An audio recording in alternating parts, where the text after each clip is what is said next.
Our next question comes from Charles Chase.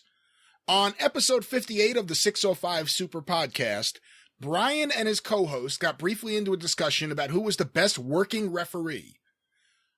Understandably, he couldn't comfortably decide between Brian Hildebrand and Tommy Young. So I will defer the question to you, Jim. In your opinion, who was the best working referee?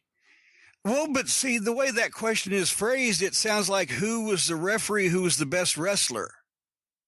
I don't think that's what he means. I know, but that's how it's phrased. Yeah. Yes, that the best working referee would indicate who was the referee that could work the best. In which case, of big name referees the Bronco Lubitsch's that were old timers and et cetera in their day, certainly not when they were refereeing, or a guy like Nick Patrick who started out as a wrestler but blew his knee out and had to referee but still understood the procedure. But for who was the best referee, which I think that's the better phrase for it, who was the best at portraying being a referee in a wrestling match.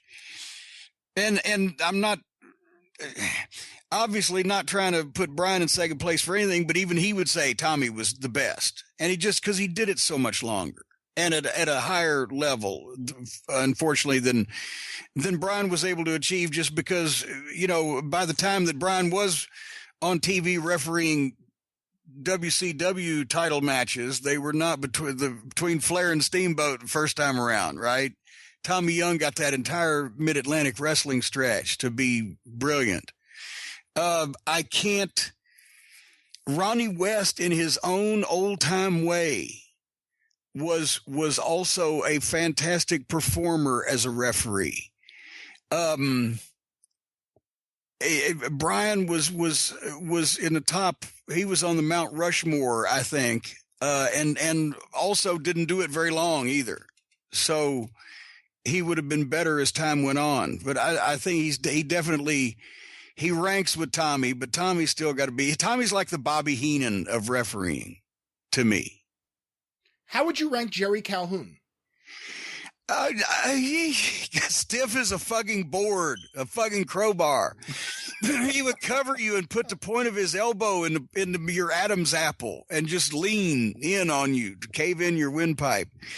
No, Jerry was good, but Jerry was, and I don't know that he would be insulted if he heard me say this, was not a world-class referee. He was good at working with Lawler. He was like Doc Severinsen to Johnny Carson for Lawler. But not Ed McMahon, but Doc Severinsen. But as a world-class referee, he was not with a Ronnie West or a Nick Patrick or a fucking Brian Hildebrand or a Mark Curtis or a Tommy Young, or who am I leaving out in terms of great Hebner? Earl Hebner is underrated at this point. Doesn't get a lot of attention, but he got to be a fucking hot dog later on in life. What about Bill Alfonso? Yeah, Fonzie was good in his own way, but I don't know. Fonzie, I think his better use was as a heel manager. He never looked like a motherfucker you wanted to trust. And one last thing on this. Was it Jerry Calhoun who fell on Lawler's leg, breaking his leg? Well, he didn't fall on it. They were supposed to be playing flag football, but they were way rough, and that's why Jerry Jarrett had actually warned Lawler, God damn you break your leg and put us all out of business.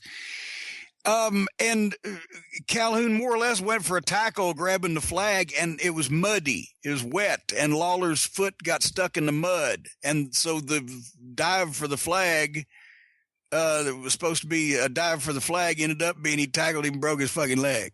Oh, how do you show up for work again after you take out the biggest star in the territory for months? Well, it's because you're the biggest star in the territory's best friend in the that just did it, so there was some element of, I don't know if he was on Jerry Jarrett's Christmas card list for a while after that.